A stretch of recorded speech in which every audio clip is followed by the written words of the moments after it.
Hello everybody. So this is a video on what I've learned from cheat days. So the other day, well, it was about last week, I had 2 days off and they were quite problematic. I mean, you think, oh, I deserve a treat, I've been dieting for so long and you know it's boring and you're kind of stuck to your healthy normal foods and your fucking chicken and your bloody protein pancakes, which are actually quite nice, and you miss out. You want your things like your fucking chocolate and your ice cream and your McDonald's and all that kind of shit. So I'm sure I'm not the only one. You allocate a day to where you just eat whatever you like and you don't track your calories. You know, you try and train. That's a good thing to do, obviously. I did train, but I basically went fucking hard on shitty foods. Now, the first day, it was pretty much, from what I remember, it was loads of shitty foods and then a Chinese for dinner. So it was like chocolates, you know, snacks,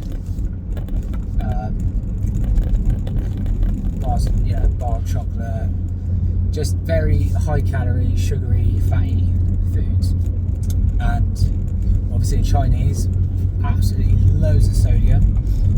And the next day, very quite bloated, but it's more so your like stomach, how when you get from like really lean and then you suddenly fill it. Like I think I was eating about 1950 calories a day at that point because I increased it by 100.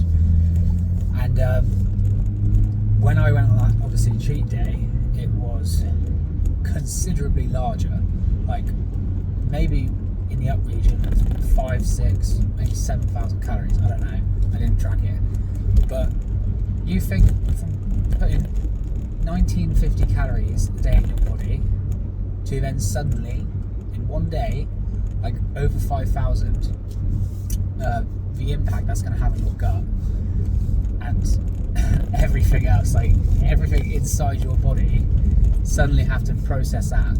Like obviously I wear this watch and it measures my heart rate.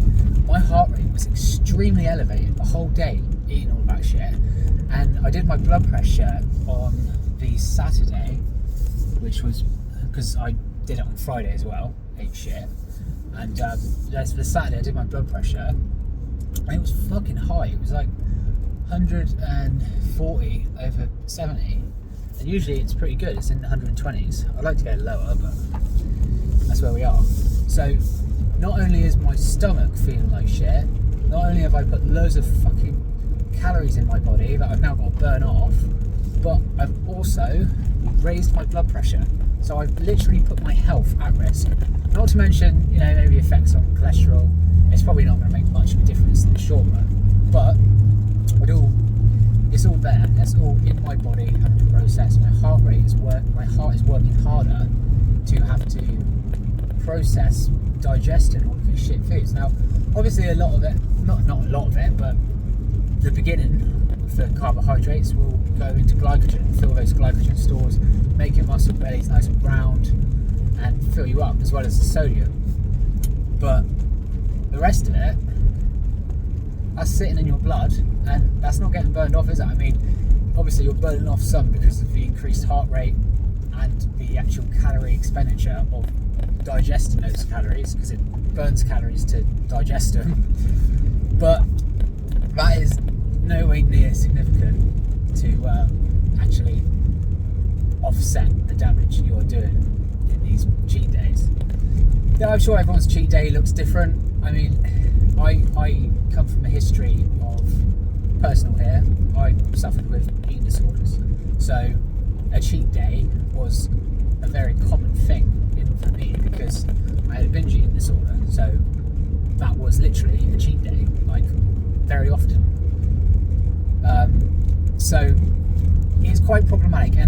going to be more problematic for some than others. Like obviously if you have these mental issues to begin with, it's going to be very problematic because you're opening the door to them again. If you don't have these mental issues, you are potentially actually opening the door to have these mental issues, even if you haven't had them.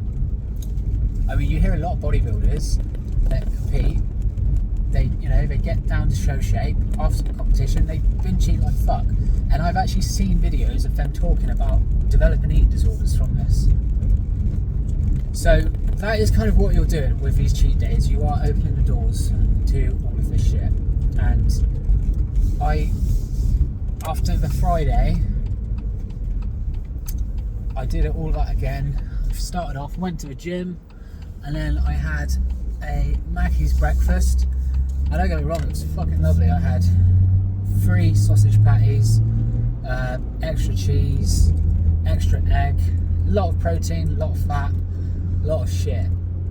And that was at like 10 o'clock, as opposed to the normal menu at 11. And so that was 10. And then I got home, more shit. And just basically throughout the day, more and more shit. Had a nice roast dinner for dinner, and then some cheesecake and other snacks here and there. But the problem is, as well, this might be more on my side because of the obviously the mental issues that I've suffered with in the past.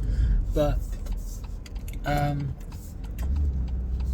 would plan these things out and in advance. So, like prior to the event, I would plan what I wanted to eat because of what I felt like I'd missed out on.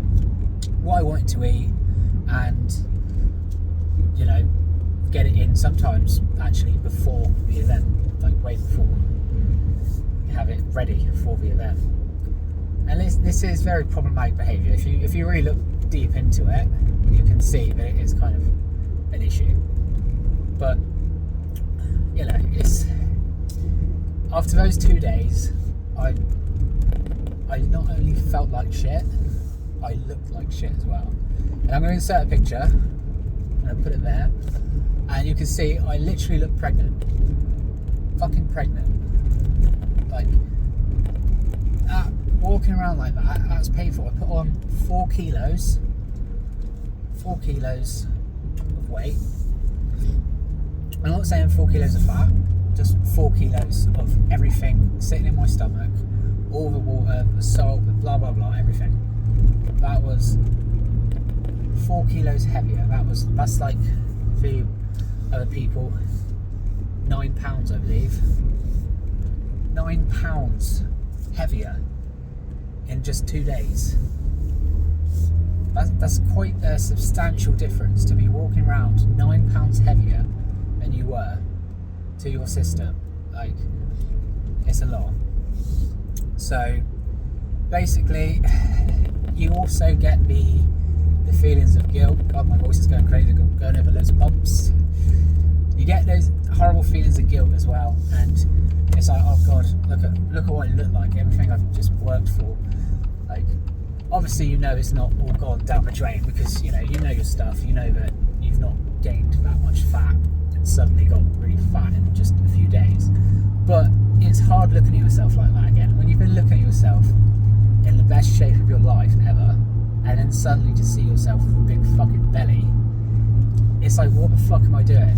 And this is now what I'm kind of seeing for myself, which I'm glad I am seeing it, because like I said, I used to suffer with a binge eating disorder, so I used to do this shit a lot, and then I would go back to being on a calorie deficit, and then I would fuck it up and binge eat again. So I obviously never saw it then, because I was stuck in that cycle. But now I'm really looking at things differently. I don't like how I felt. I don't like knowing that, because I gave myself a week to try and undo the damage, and I'm starting my bulk on Monday, which is 2 days away, guys. Stay tuned for that. But I don't like how I felt. I didn't like the guilt. I didn't like having to tell myself, right, I've got to burn all of these calories now in the week. I didn't do anything drastic. I went back to 1850 calories, kept up my cardio, that was it. I didn't do anything to try and like purge some calories out, like if it was a serious problem. But I said to myself, I'd like to be at the weight I was before the cheat days by the end of the week, because I wanted to bulk on as lean physique as possible. So you had that extra pressure, you had that guilt, you put that extra strain on your body, and for what? To eat a load of fucking shitty things you would never eat in your diet, but that was it. It was just, that's it. I felt like utter shit, and to be honest with you, it really wasn't that worth it, because you go to bed at night just feeling really stuffed, and it's not a nice feeling, is it? Really? I mean, ask yourself this: if you've had cheat days at the beginning of a cheat day, and you first eat your little sinful food, as you call it, yeah, it feels great. You all the fucking dopamine, it feels amazing. But by the end of the night, you feel like shit, don't you? You do. I guarantee you don't feel good. No one feels good after it. So my new approach, and this isn't a new thing. This is what a lot of people already do. But my now new approach to this is, I don't know if you guys have ever heard of it. It's called a cheat meal. Now, I've heard of this, but I was like, well, I'm not going to be able to get everything I want in a fucking cheat meal, because I got all these things I've been restricted on, and I'm not going to be able to fit that into a meal. So I would just go for the cheat day. But now I'm going to try the cheat meal approach. Now this seems to work a lot better. It's just, for those that don't know, it's literally just one meal that's not on plan.